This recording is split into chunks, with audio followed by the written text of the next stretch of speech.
欢迎来到麦式音响的 U 一件商霸，长的所谓的那个商品代表。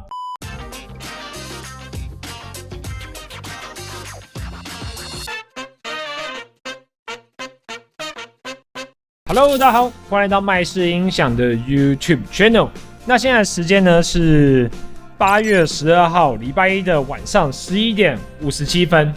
好，那大家看到眼前的这两只商霸，应该知道我们今天要干什么。我们今天就来开箱这个睽违3年许久 ，Sony 所再次发表的旗舰级商霸霸9以及霸8。那在我前方呢，比较长的就是霸9，比较短的就是霸8。那他们商品代号分别是 HT-A9000 跟 HT-A8000 哦。好，那我觉得这集的其实它的整个的重点啊，就会是在讲说比起3年前的这个它的 A5000、A7000， 今年的霸8跟霸9会有什么样的一个变化？不然我在一些规格上的叙述会比较少。然后其实很多人说为什么到现在才开始录这两只商霸的开箱？其实我8月6号那天，我记得货就送来，然后我8月6号的凌晨还是8月7号凌晨，我就已经录了最新的开箱。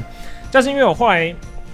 我隔几天我又再看了一下，重新看一下我录完段落，我觉得其实整个架构来讲，我觉得没有一个很明确，就是有点像闲聊，所以架构有点松散，所以我后来就决定说算了，我还是再重录制一次。所以大家不要看到说每次我们的影片都弄得哇10几分钟、20分钟很长，其实我大概每录一段影片，每录一次，就大概失败个20-30次，绝对是有的啦。就有时候你讲到一半的段落的时候，你发觉你讲的不够严谨，或者你讲的说架构太松散，那我就会重录。所以大家记得在看我们节目或者看我们频道之后，一定要如果觉得这个还不错的话，一定要按赞、订阅、加分享，因为有大家的支持才是我们继续做下去的一个动力哦。好，那接着我们再回到这个商品的重点啦，这样子。那我觉得其实呢，这特别讲一下，我这次的那个又有重讲，所以我有写了一个完整的稿件，就放在我手机里面。所以呢，这次的影片的架构呢，就章节会分得比较清楚。好，讲到这次的一个霸8跟霸9，我觉得 Sony 是给予他们更大的期待的。什么意思？因为我们光看这次的商品代号就知道，HT-A9000 跟 HT-A8000， 你比起他们在3年前所发布的这个 A5000 以及 A7000 啊，它的数字都比较大嘛。那其实从今年的整个电视的改名，我们也知道说，通常改名或数字变大，那代表说原厂给它的定义是超越原本的一个产品的规格或声音的。那其实我听起来的感觉啊，也的确是如此，就是整个全面的进化。那另外再一提的就是说，在3年前的时候 ，Sony 他们的旗舰商霸那时候是发布A3000、A5000 跟 A7000 嘛，那价位带分别是2万块、3万块跟4万块。但是在今年的话，它只有推出新的这个霸8跟霸9，那价位分别是3万块跟4万块。那霸9还涨价了一些。所以可以看到他们目前的话，应该是想说 A3000 就是入门款，就是续卖的一个政策啦。然后霸9它贵了3000块，值不值得？就后面再跟大家细细讲说提升哪些地方这样子。但简单来讲，我先给一个结论啦，就是今年的霸8跟霸9，我都觉得是提升非常多的，而且有真正的达到我心目中那种旗舰级商霸该有的一个感受。因为坦白说，我在3年前听到 A5000 以及 A7000 的时候，其实那样的声音是没有激起我太多的心目中的一个波澜，但是在今年我听到霸8跟霸9的时候，尤其是霸9，它搭配它的一些后环绕配件、重低音配件，我那时候听起来就觉得说，如果说我下班有时间，我有预算，其实我想买一套自己在我家里面随时看电影的时候都能做使用。好啦，那提升的几个重点在哪里？我先跟大家稍微讲一下。我觉得最主要有3个部分，一个当然就是声音嘛，然后外观，还有第3个就是操作。那这样看起来好像没有什么都没讲，那我们就来讲一下说声音进步在哪里哦。我觉得声音进步最多的第一个就是在环绕的感受，就是它的整个侧环绕跟天空声道的感受，在这一代又是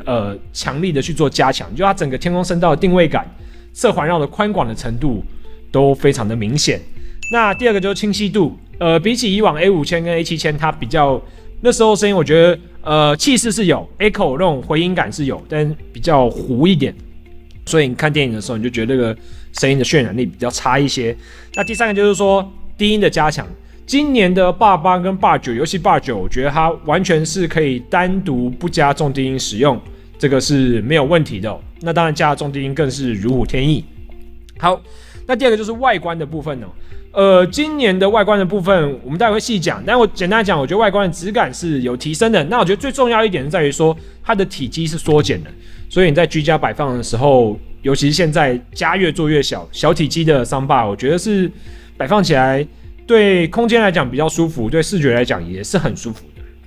好，那第三个就是APP 的操作，就是以往的这个 A3000、A5000、A7000 它是没办法透过 APP 去控制的，但今年的一个 BAR 8跟 BAR 9，他们可以透过他们这个 Bravia 的 APP 去做一个算是参数的设定，音量的调整。那当然，如果你是跟 Sony 电视联动使用的话，它许多选项都可以在电视端去做直接的调整。但如果你是搭配，假如说三星的电视搭配 LG 的电视，那你就要透过这个 Bravia APP 去做操作。那简单来说，我觉得操作起来更直觉一些啦。好，那我们讲完它的一个进步差异在哪里之后，我们接着就要进入到它的一个外观介绍。首先呢，今年的BAR 8跟BAR 9啊，我刚刚讲说它比上一代 A5000、A7000 更浅，然后更矮嘛。那今年的一个这个BAR 9，它是长度是一样的130公分，那它的高度6.4公分，深度11.3公分，然后BAR 8的话就比BAR 9再少10公分，对，所以其实如果是对比到就是 A7000 对比 BAR 9长度是没有变，但如果是 A5000 对比到 BAR 8的话，这个长度就变得更窄了这样子，所以我觉得外观上还是蛮有差的。好，那重量的部分就很有趣的一个事情，就是说今年的BAR 9呢，它比上一代 A7000 少了3公斤，那今年的BAR 8呢，则是少了1.4公斤就是它声音变好了，然后低音也变强，但它重量却变轻了这样子。好，然后接着呢就是表面的外观，有人看到BAR 8跟BAR 9，它的一个整个前面呢前侧呢就是采用了一个布的算是织布的这个包裹，然后呢接着在后面的话，它就是采用一个他们家有点像 Sony 电视的背后那种菱格纹的设计。那我觉得这个对散热多多少少可能有点帮助了，因为它增加那个空气的接触面积嘛，这样。那它的整个按键就被精简化了。像以往的Soundbar你就会看到它有些大小声切换讯的按键嘛，但是今年的话BAR 8跟BAR 9它的电源按键，如果你现在看到我的话，应该是我的左手边的这个位置。它侧边会有一个电源按键的，除此之外，机身上是没有其他按钮的。然后呢，显示的话，在正前方会有灯号的显示，就没有数字了。所以你音量的调整或什么的，也许你就是只能从常用的，如果你是用 Sony 电视，它会显示；但你用其他品牌的话，它就会有灯号，那或者是说，你就只能依据你以往的使用的习惯去判断了这样子。接着讲到它的一个单体的部分。今年的BAR 9是官方写说13声道嘛，然后BAR 8是11声道。那首先BAR 9跟BAR 8它们的差异在哪里？就是它们差在上方有2个这个低音的，我那时候看应该是被动的辐射器的单体啊，就被动式的低音单体。所以BAR 8跟BAR 9首先差在低音。但如果你说它跟前一代 A5000跟 A7000差在哪里？我觉得差异最大的是说，除了低音之外，低音是第一个部分，第二个就是说。BAR 9它比起 A7000 它多了2侧的这个侧环绕的单体。那我觉得这2颗侧环绕单体很关键的，成为今年一个BAR 9、BAR 8它的整个环绕表现会比这个A5000、A7000更进步的一个非常大的原因当然，我觉得天空声道虽然看起来外观是没有改变，但今年的一个BAR 8、BAR 9的天空声道上方音场定位的表现，我觉得也是进步很多的这样子。好，所以呢就单体的话，我们知道说它侧环绕加强，然后它的低音呢变多了，所以它的整个音效呢就是更好的这样子。但当然，我跟大家讲的意思是说，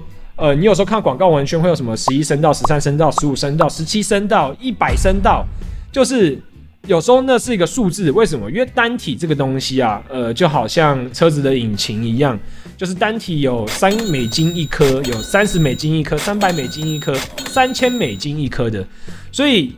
单体的数量并不代表它的值那么好嘛，对不对？就好像同样是男生，对不对？有彭于晏，有我，对不对？我的体重其实比彭于晏还重，对不对？但是你问路上一个女生，请问你想跟谁交往？大概99.9%会选彭于晏，对，就是这个道理。所以其实声道数、单体数，它并不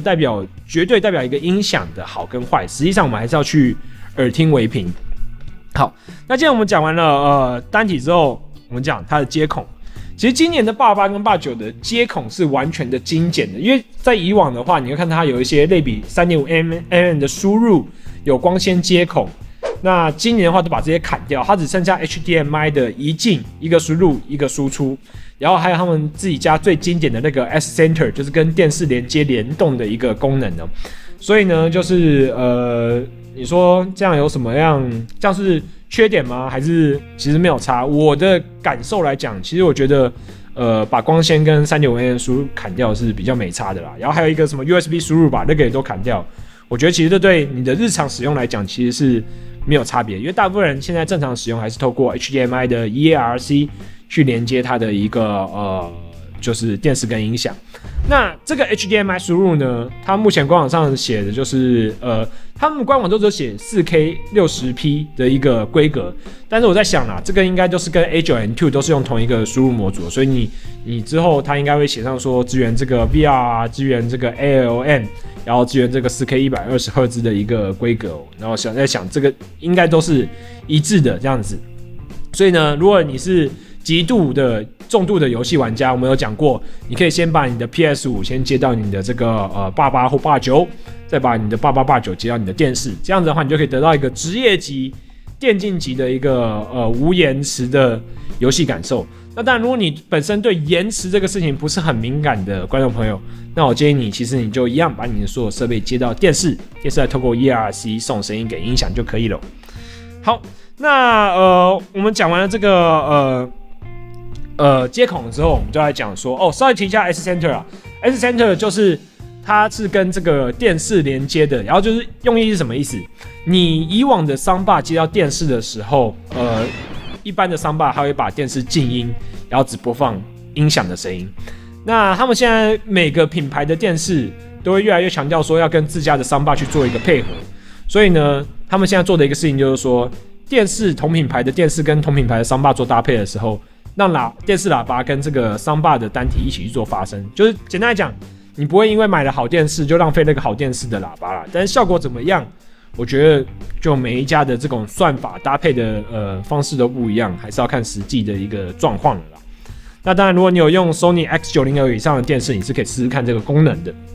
好，环绕音效部分一样 ，DTS、Atmos 都支援的 ，IMAX Enhanced 也支援，就基本上市面上主流的一个规格，这种一线大厂它都是会去做支援的。然后串流的部分，它支援了就非常常见的 AirPlay 跟 Spotify Connect， 那这东西也就让你用手机播音乐的时候更加的轻松简单。好，那接着讲到一个我觉得算是非常重点的部分，就是它这个 A 系列，就是说应该说从 A3000、A5000、A7000到这一代的这个88、89，它的搭的配件都是共用的。从那个前一代开始就有这个入门的环绕款式 RS3S 跟进阶的环绕 RS5， 那以及重低音有2颗，分别是 SW3 跟 SW5。那在后环绕的部分呢 ，RS3S 它是需要插电的。那 RS5 的话，它是充电式的，然后比起 RS3S 多一个天空声道的一个单体。那 SW3 跟 SW5 基本上就是一个功率的差异啊，一个200瓦的功率，一个300瓦的功率。那在挑选上要怎么去做建议呢？其实我基本上我会觉得说，你搭到88跟89的话，你的后环绕的部分你要去搭配到 RS5， 因为我要特别讲一下，是说这一代的88跟89啊。它搭后环绕的时候，那个整个音量就被超级提升了起来。为什么在之前我听到 A5000 或 A7000 的时候，我觉得那没有激起我心中的波澜？因为在以前他们配上不管是 RS3S 或 RS5 的时候，那个后环绕的音量啊，都小到让我觉得说，以旗舰商办来讲，是真的感受有点无感。但是在今年的话，你不管是88、89搭配 RS3S 或 RS5，它整个音量提升是非常巨大的。那还要再讲一个事情，就是说今年的88跟89，他们在搭配重低音 SW3 或 SW5 的时候，我觉得他们衔接也是更好。就是就像我之前讲的那个 A7000搭配 SW5 的感觉，在今年我觉得，其实你89去搭配 SW3 就已经很像了这样子。所以呢，今年的话，其实我最推荐的就是你都可以去搭所谓的 RS5 跟 SW3， 这个是我非常强烈大家去做一个搭配的。好，那接着我们讲完了这个配件的部分，那我们手边有这个88跟89嘛，所以我们就简单的来一个试听的段落，让大家听一看说，88跟89就差异在低音嘛，那差异在低音的话，听起来又是什么样的感受呢？我们就来听听看吧。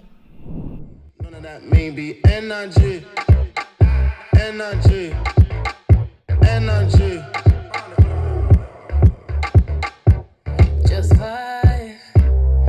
vote now 45, don't get out of line. Yeah. Ooh, ooh, ooh, ooh, pick a side.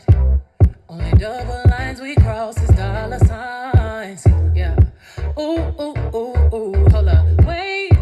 I hear you just got paid, making. None of that may be NRG. NRG. NRG. Just 5, vote now 45, don't get out of line. Yeah. Ooh, ooh, ooh, ooh, pick a side.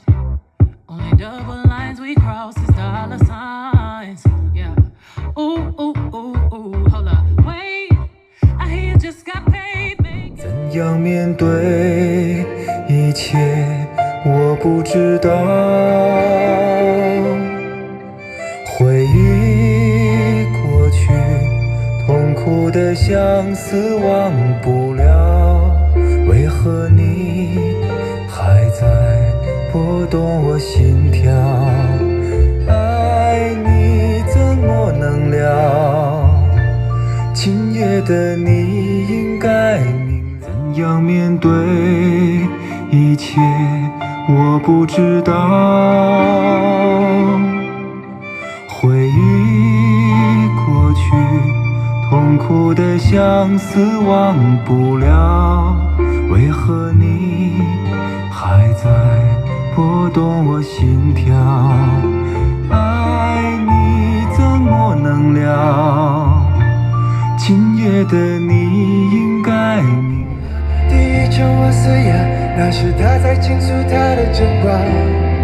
他也许在最后的地点，在你的身边，在你的盲眼，如果看见他轻便。神啊，可不可以让我感受一下？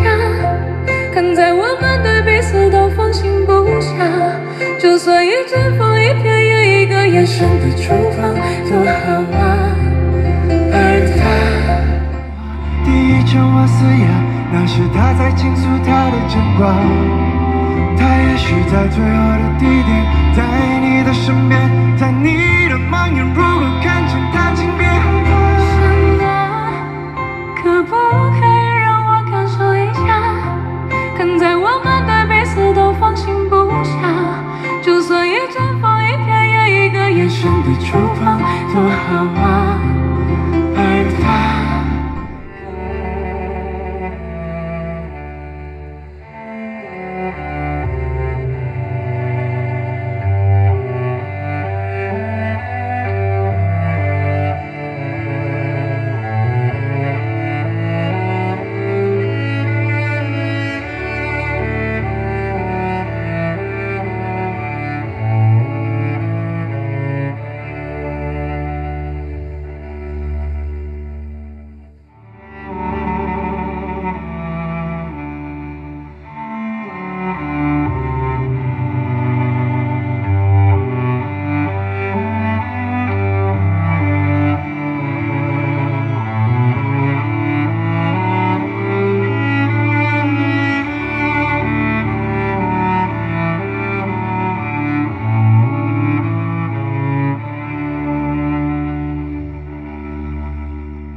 好，那我们在听完这个88跟89比较之后，接着就来到一个 APP 设定的参数环节了啦。但基本上88跟89的一个 APP 设定，跟我们之前开箱的 A9M2 基本上是一模一样的。那更进一步的讲，就是说，其实 Sony 他们在现在这种桑巴设计思维里面，它的所有的校正基本上都是全自动的流程，其实并没有什么细节的参数可以去做调整哦。那在你一打开这个8889，然后再使用这个 Sony 他们家的 Bravia Connect 去做连接之后，第一步它会叫你去配对这个各个环绕的配件，比如说后环绕以及无线的重低音。那你在做完这个之后，它会进行一个这个各个声道的收音，它会去确认说，你有没有摆错？像假如说你的后环绕、你的左后环绕、右后环绕摆反，它就会提醒你这样。那你这个时候也可以很明显的感受到，假如说88或89它的一个侧环绕的声音的表现，它的天空声道的定位，以及这个 RS5 后环绕的天空声道，它每一个声道都会在画面上显示并且发声，所以这个时候你可以好好体会一下它的那个强劲的定位感呢。好，那你做完每个声道发声的确认之后，它第二个会要求收集整个环境，就是用你的手机麦克风去收集这个soundbar的在这个环境里面的一个声音哦。你要先往前方去收一次声音，接着呢，它要你往天花板用这个手机麦克风朝向天花板再收一次声音。那基本上你做完这整个声音校正的环节之后，你是没有什么参数好调。那这边我还是分享一下有几个我觉得一定要打开的一些设定。首先你在 Sony 的这个 Bravia Connect 的界面上面，你会看到最上方就是它有音量的一个大小声嘛，那它有着这种夜间模式，然后语音模式跟这个音场模式。那我强烈的建议大家就是说，关于这个声场模式跟语音模式呢，要把它打开。它这个声场模式打开之后，就觉得你原本声音会比较干，那打开声场模式之后，整个声音就 echo 感嘛，或者它整个那种环境的氛围感，我觉得它就是把侧环绕可能也加了一点口味加重一点，就你整个那个氛围感会再更加强。那语音模式的话，这边要特别讲一下。目前你在跟 Sony 电视搭配的时候，你会看到它的语音模式只有一档嘛，但其实我之前开箱 Sony 电视有讲说 ，Sony 现在它的语音模式啊，其实是可以从-6到正6是有总共12个档位去调整，说你在看电影的时候一个人声大小的明显的程度，你可以把它想成有点像中置喇叭的音量嘛，但是它很神奇的就是说，它大部分加强还是人声讲话的音量，它背景的那些枪声或什么，其实还是有一些区隔的。但是呢，现在目前 A9M2 已经是这样子正负12档的一个配置了。但是呢，以这个88跟89来讲，我看到它跟 Sony 电视连接的时候，还是只有就是开跟不开啦。那我相信在之后的韧体更新，应该也是会把它进行细部的这个就是正负各6档的一个调整哦。好。那接着呢，我们把这个声场跟语音模式打开了之后，顺便另外讲一下，就是在这个它的整个音效的目前是播，假如说是播 Atmos 还是播什么DTS X 的音效的话，全部都是在它这个 Bravia Connect 的里面才可以看得到，因为它在它的我记得是语音模式的底下啦，会显示一个它目前的一个音效的状态。所以如果你要看你的有没有点灯到杜比全景声的话，就要从手机的 APP 上去做进一步的诊断，这样子。好，然后接着呢，我觉得就是要进入到声音设定。其实我觉得 Sony 他们家不管从旗舰或者是入门的 S2000啊，你都要去把它的声音设定有一个自动音量打开。就是它虽然它叙述是说会让每个输入源的音量比较平衡，但我觉得打开了之后，它整个声音的厚实感就完全不一样。所以这个东西基本上强烈建议你要打开。好，那接着这个调完之后，你还有一个地方可以手动调整，叫做音场的低、中、高，有3段可以去做调整。那这边呢，基本上我不建议你去做任何的更动，除非你做完自动校正，然后你的一些音场、语音模式都打开、都调整之后，你觉得声音还是跟你预想的没有到很完美，那我简单跟你讲，这个声场的高低跟中模式，基本上就有点像声音的从厚到比较亮，就是暗到亮、温暖到嘹亮的感觉嘛，就有一个3个形态的变化，但基本上我是不会去动它的，保持至中。好，那最后呢还可以调整，就是配件的音量调整，就是像后环绕的音量以及重低音的音量。今年的88或89他们搭配这个后环绕的时候，我觉得音量也许开到5到8正5到正8这几个值之间就蛮大声的了。就是如果实际上还是看你摆放的距离啊，但今年的这个后环绕，你不管是搭 RS3S 或搭 RS5，其实我觉得开正5到正8都很大声。那重低音的话，基本上我都搭 SW3， 我觉得你开到正2、正3、正4也算蛮大声。如果你是喜欢听音乐的人，你可能甚至要再开少一点，因为如果乐器的比例上来讲，就是你开到正3、正4，我觉得是有点多啊。但看电影可以开到正3、正4，那个是没有问题的。然后重低音讲一下，就是说，如果你是单支使用的时候，基本上建议就是直接开到最大，它就是只有3档，我记得吧，就是中、低跟 Max 最大。那单支如果是88或89，基本上就直接给它开到最大。好，那其实我们讲完了配件，讲完了它今年一个音色感受，讲完外观，讲完单体，其实我觉得最后就是要来一个结论的啦。就总结要回归到总结，就是说今年的一个88跟89，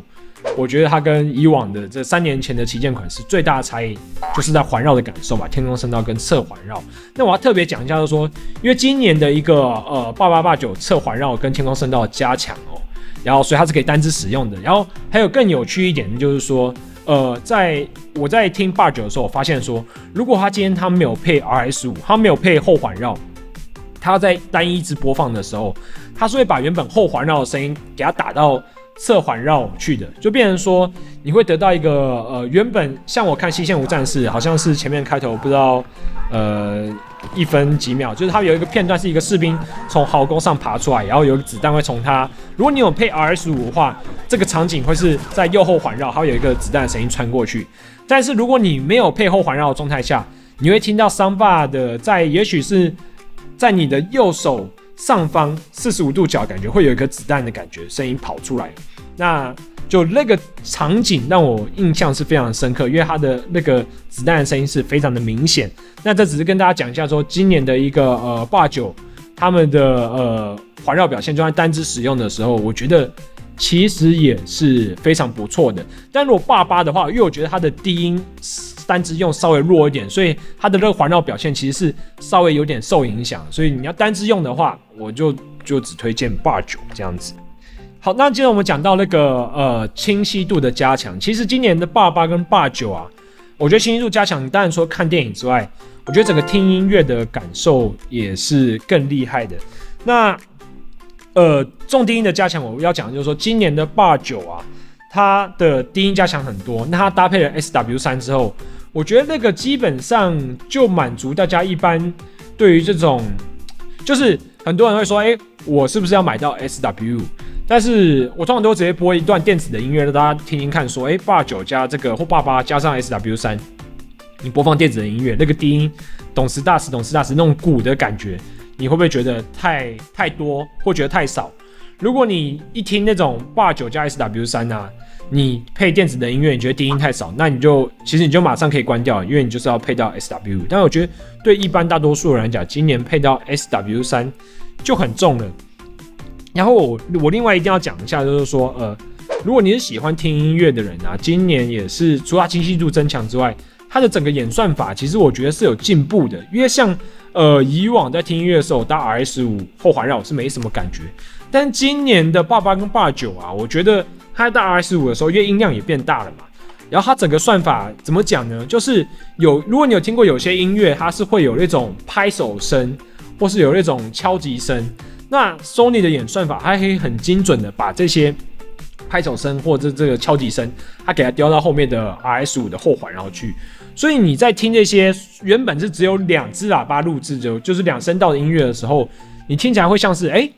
它的怎么会环绕氛围感那么强？好像它原本录制的时候就是用环绕声去做一个思考去做配置的。所以我觉得这有时候这种东西它很难量化，但是你有这样的演算法之后，你在听音乐，你搭配上环绕喇叭，我觉得那个感受是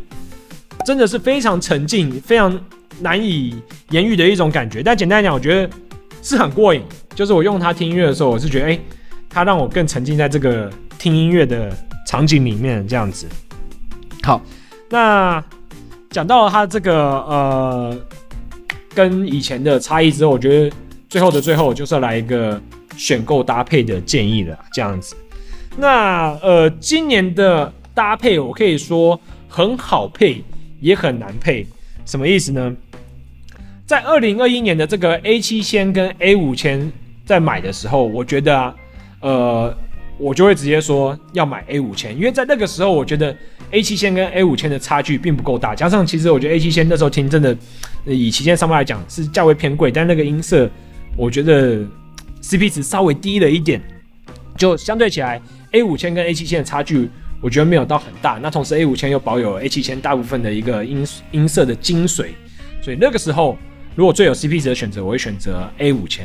但是在今年的话，我觉得你选88或89都是可以的，就它每一个价位都做到物有所值。但如果我的话，我是会偏向去买89，因为我觉得89在今年度的一个提升是更巨大的，然后比起的那个价位带，当然不是说它42000多的定价很有 CP 值，就好像也不太对，但我会觉得说，以现在89来讲，它作为一个旗舰商霸，完全是对得起它的价格的，而且你听完之后是可以带给你很多沉浸的感受，观看电影的那个氛围感是整个大升级的。好，那接着这两支呢，要怎么去做配件的搭配？我会预设几种状况啦。那89的话，我会建议说，其实第一个，它当然可以单独去做使用，没有问题，本身低音够，然后环绕感也算强烈。那搭 RS5，我觉得就是我的话，我是一定会搭。然后 SW3 的话，我觉得就看个人这样。所以我觉得3种搭配情况，一个就是你追求简洁为最终目标，那搭简单的单支89。那你想要环绕的感受，但是你预算上或者说你不想要重低音，那你可以89去搭配 RS5。那如果想要最全面的感受，当然就是89搭配这个 RS5 跟 SW3 啊。但我个人的话，为什么刚刚讲说很难很好选也很难选？因为其实我个人的话，我会觉得说 RS5 是对89来讲是一定要去搭的，因为我会这么讲，其实你说环绕音效在最近几年呢，我觉得片源开始变多了，然后这音响也越做越好。这个东西是你在5年10年前体验不到的东西，它是一个科技的进步，所以你不搭后环绕，我都常常会跟客人讲说，你不搭后环绕的话，你今天在我这个现场，你听了我的展示之后，其实你回家你会觉得有时候看电影会很难过，你会觉得有些场景那个后面就是有声音啊，或有些怪物它就是从后面往前方跑来，那怎么现在你在看电视的时候都只有前方的声音？所以基本上后环绕如果有预算充足的情况下，我觉得在任何状况都不应该被舍弃。那但是 SW3 我觉得也要配，为什么？因为今年的89再加上 SW3， 我觉得那个听音乐或听一些有节奏的那种电音，其实它的提升感也是很巨大的，所以真的是很难选的。这样如果有预算，当然是全部都来一套。好，那接着到88，我觉得88它就比较没有悬念。就首先，我觉得88单独使用的话，以我来讲，我是不偏好的，因为我觉得低音毕竟还是差了那么一些，所以基本上你就要配 SW3 嘛。但是有些人他如果预算刚好就是只能 SW3 跟 RS5 2选1的话，那如果我的话，我到最后我的取舍就是还是会88去搭RS5 啊，又回到我刚刚讲，就是后环绕在任何状况下都不应该去做取舍这样子。那88可不可以单独使用？我就还好，没有到很建议，因为我觉得低音其实不配低音就88单独使用，就我觉得稍显可惜了那么一点这样子。好，那最后就是大家一直看到我在讲 RS5， 那为什么都不讲 RS3S？ 其实我在讲就是88跟89这两只桑巴，它都不太适合去搭配 RS3S， 因为虽然说这一代他们 RS3S 的音量有做了一个很大的提升，但我必须要讲的说，其实因为 RS3S 它价格的关系，它的音色听起来会比较塑胶假的。那你对比你在看电影的时候，其实它就算它声音很大声好，但你前面的声音是很厚实、很真实的。然后你后方的喇叭，你那时候听到后环绕，你就觉得说，这个跟后面的好像不太同等级的东西，所以变成你看电影的时候很容易后环绕一大声，你就很出戏，你就这个后方喇叭不好听这样。所以以我来讲，我是不建议去搭 RS3S。好，那所以我觉得这次的一个88跟89啊，就是其实你是 Sony 电视的用户，或者是你是非 Sony 电视的用户，我都是很推荐你去搭配的，因为这次我在听的时候，其实我是完全没有插 S Center， 完全没有接。但我觉得听起来的效果，其实以旗舰级桑巴来讲，就是完全是非常 OK， 完全升级感是非常大的这样子。所以呢，并不需要去因为假如说你买了不是支援这个S Center 的电视的 Sony 电视啊，你就要讲说啊，那我就不能买 Sony 的 Soundbar， 其实一样是可以去做使用的。那这时候就有观众朋友会好奇说，那这个 Bar 9的旗舰组合啊，它对比到 Sony 所最新发表的这个 A9N2 要怎么去做选择哦？那这个问题呢，我想就是我们在今年稍晚的一个篇幅当中，去跟大家再开一集去讨论说，以今年的一个Sony Soundbar 它便宜到贵，那要怎么样去做选择，以及在什么样的空间，在什么样的状态下去做怎么样适合你的选择会比较好，那就后面再跟大家讨论吧。好了，所以呢，就是其实这样子就已经把88跟89都开箱完了。那距离上一次 A7 线开箱是3年前嘛，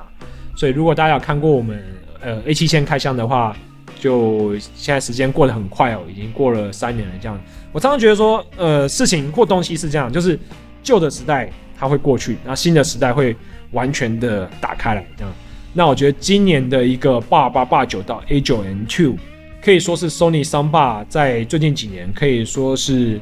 让你整个体验来讲是完全升级，然后到一个可以说前所未有嘛，也这样讲好像有点太夸张，好像就是很激动这样子。但我觉得这么讲，今年的Sony 的旗舰级的Soundbar，它能给你一个我觉得跟以往比起来更加强劲的一个环绕感受。那搭配到今年的 Sony 电视，搭配到现在的一个串流平台、影音平台的这种